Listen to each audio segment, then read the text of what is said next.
I killed Nathan Hale. I had no choice. He was becoming one of them. He could have stopped me, but I think he wanted to die. At least that's what I keep telling myself.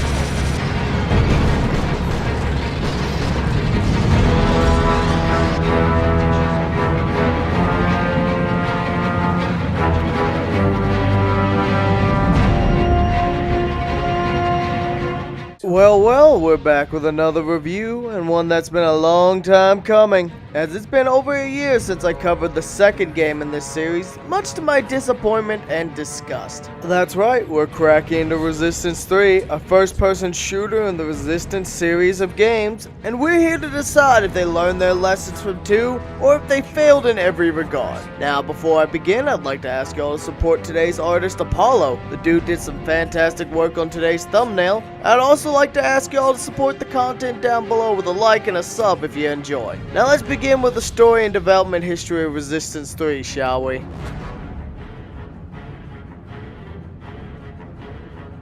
Resistance 3 takes place a few years after Resistance 2, and honestly the story is already a step up from the second game, with you taking control of Joseph Capelli, the man who killed Nathan Hale after he was corrupted by the Chimeran hive mind. A cure for the virus is manufactured due to the antibodies in Hale's blood, letting him save humanity one last time even from beyond the grave. With this cure, all the Sentinels no longer have to rely on suppressants, but at the cost of their superhuman abilities such as their increased strength and regeneration. Joseph has settled down on a small town with a band of survivors and even started a family. But the world is starting to get colder and no one knows why. Suddenly, the town is set upon by Chimeran death squads who are strangely now only killing humans instead of capturing and converting them. While fleeing town, Dr. Malikov encounters Joseph and enlists his aid to investigate the Chimeran power conduits, freezing the world, with the hope of destroying the central node in New York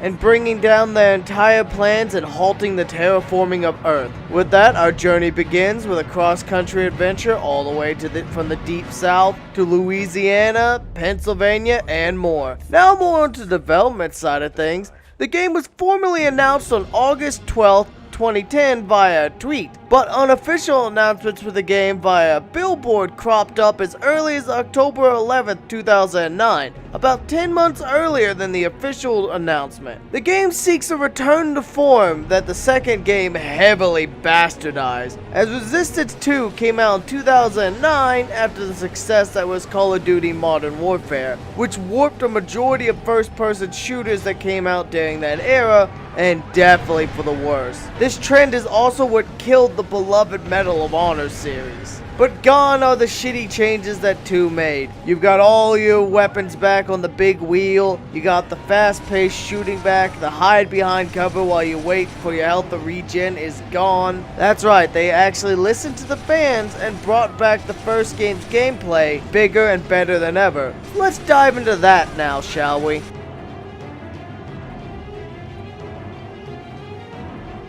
Do you like fast-paced run-and-gun shooters much like Doom or Quake or the first Resistance game? If this is the case, then you're in luck, because this game brings back all those elements and more, abandoning the complete tone shift that was Resistance 2. This game also brings some of Insomniac's best elements from some of their other games back, that being their wild and inventive weaponry and a large variety of wicked foes the best. Now let's talk enemies first, as that's always been one of the series' strong suits, and that even does include 2. The Chimerans are now split into 2 distinct factions and will often fight each other if they're in a situation where they're pitted against one another. These 2 factions being the Military Chimera and the Feral Chimera. The Military Chimera still consists of the rank-and-file Chimeran soldiers, their advanced mutations and augmented forms, as well as the massive war machines of death. But now a large amount of the other more bestial Chimeran forms have gone feral, having been cut off from the hive mind and act more like dangerous predatory beasts rather than the coordinated fury they had before. But don't let this fool you.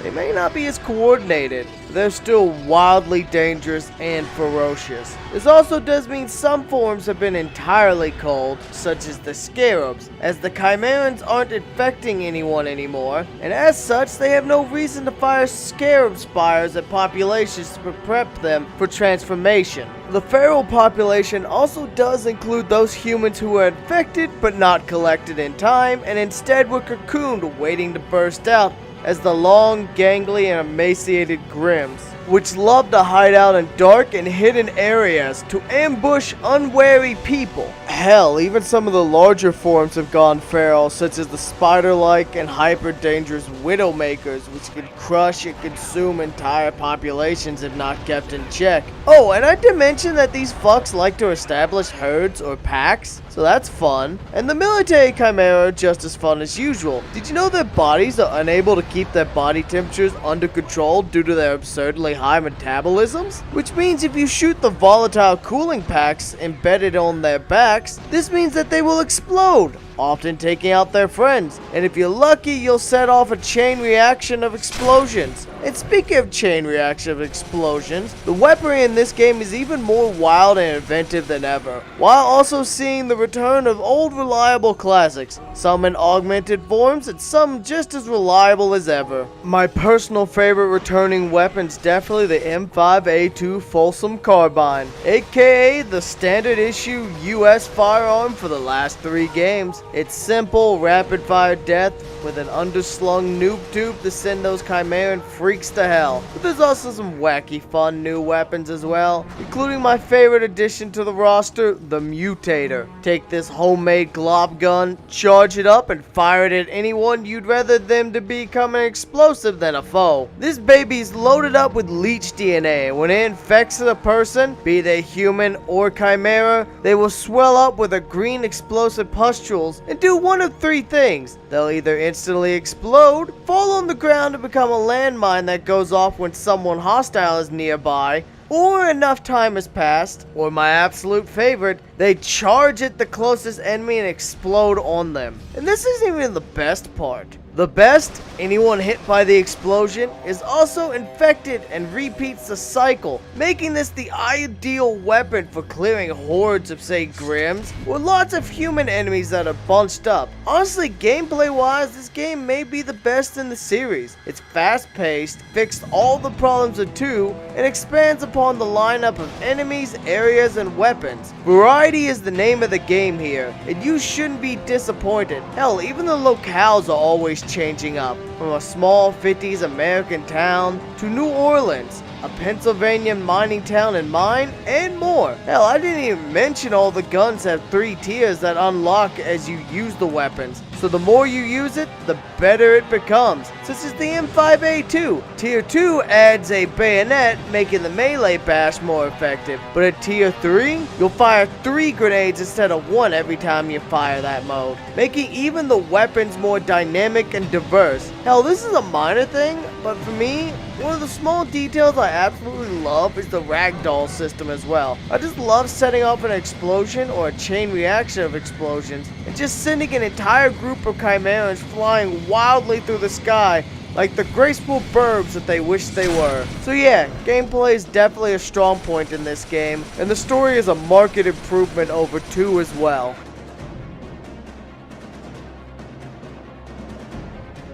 Now, the Resistance series has always been a pretty series. Hell, Resistance 1 was a launch game that set some of the expectations to come for a lot of people, and the aesthetics definitely hold up in this game. I like the visual attention to details and the large variety in environments also means a large variety in the weather and visual effects, from rain in the south to snowfall in a frozen environment as you get closer to the tower. The enemy visual designs are also quite nice, with their blending of the organic body horror with the alien machinery, resulting in grotesque visuals.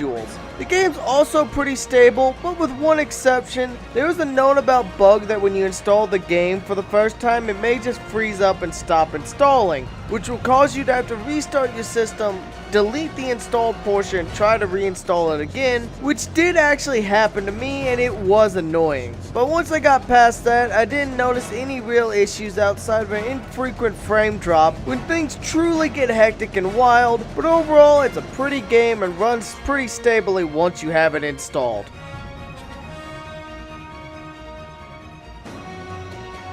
Now then, we're at the end of the final mainline game in the series, and until I manage to get my hands on a copy of Burning Skies for the PSP, this would be the last Resistance review for a while. Now, how do I feel overall? Honestly, it was definitely a step in the right direction all around. Every criticism I had about 2 was fixed, everything the series was already good at was further enhanced. It's definitely what the sequel that truly should have been. But unfortunately, it was a little too late for this series, as it was already done in by the bad will generated by the second game, and many were unwilling to play another installment for fear of being burned again. Hell, even I was hesitant back in the day when it first came out, but eventually I came around. I can 100% say this is a damn fine game, and I wish it did better so we could have more killer Resistance titles, as it's honestly a shame. Now, if you have a PS3, I definitely recommend you pick this game up, as it's dirt cheap, easily found, and a pretty good time.